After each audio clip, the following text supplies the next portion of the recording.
নমস্কার বন্ধুরা, শিল্পীর ঘরকন্যায় স্বাগত।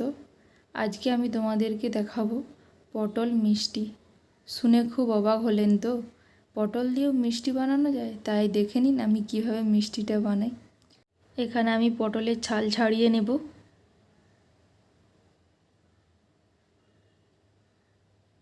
ছাল ছাড়িয়ে ভালো করে পরিষ্কার করে নেব।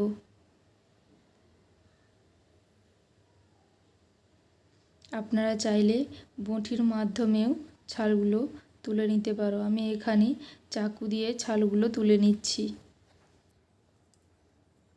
এখানে আপনারা আপনাদের পরিমাণ মতো পটল নেবেন। আমি আমার পরিমাণ মতো পটলটা নিয়েছি। দেখুন আমি এইভাবে ছালগুলো তুলে নিয়েছি। এইভাবে ভেতর থেকে বীজটা বের করে নেব। দেখুন আমি একদম পরিষ্কার করে বীজটা বের করে নিয়েছি পটলের। এইবার একটি পাত্রের মধ্যে জল নিয়েছি। জলের মধ্যে সামান্য পরিমাণ ফুড কালার দিয়ে দিয়েছি। পটলগুলো সেদ্ধ করে নিতে হবে।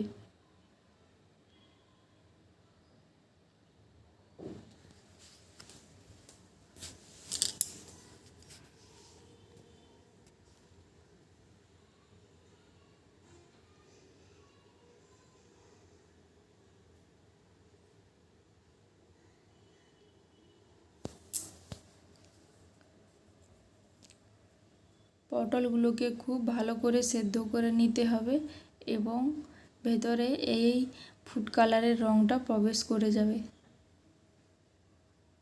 এখানে আমার পটল সেদ্ধ হয়ে গেছে। এইবার আমি পটলগুলোকে একটি পাত্রের মধ্যে তুলে নিচ্ছি।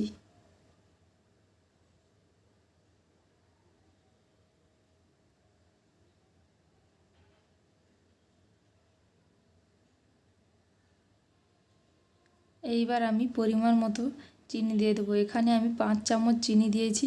আপনারা যতটা মিষ্টি খেতে পছন্দ করেন ততটা পরিমাণ চিনি দেবেন।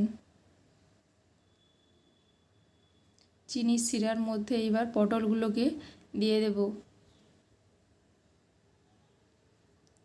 মিষ্টির রসটা যাতে ভালো করে পটলের মধ্যে ঢুকে যায়।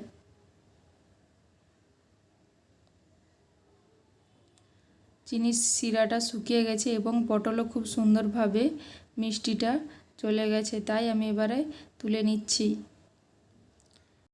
কড়াইটা ধুয়ে পরিষ্কার করে এইবার আমি এখানে আমুল প্যাকেট 1 লিটার দুধ দিয়ে দেব।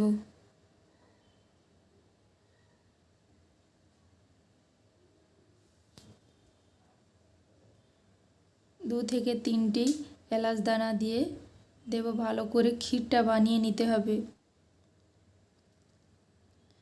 যত ভালো করে ক্ষীরটা হবে মিষ্টির মধ্যে টেস্টটা খুব সুন্দরভাবে আসবে। ক্ষীর এইবার আমার গাঢ় হয়ে এসেছে। এর মধ্যে আমি 5 চামচ চিনি দিয়ে দেব।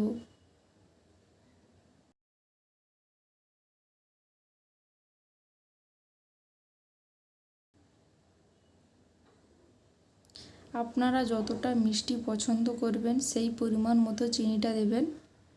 আমার এখানে ক্ষীর একদম রেডি।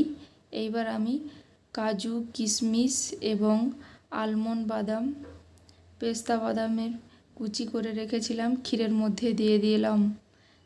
আমার ক্ষীর একদম রেডি হয়ে গেছে। এইবার পটলের মধ্যে পুরটাকে ভরে নেব।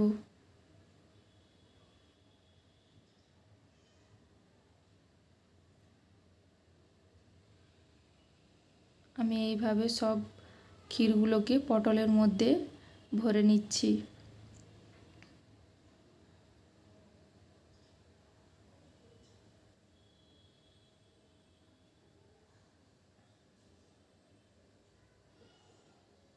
এখানে আমার পটল মিষ্টি একদম রেডি।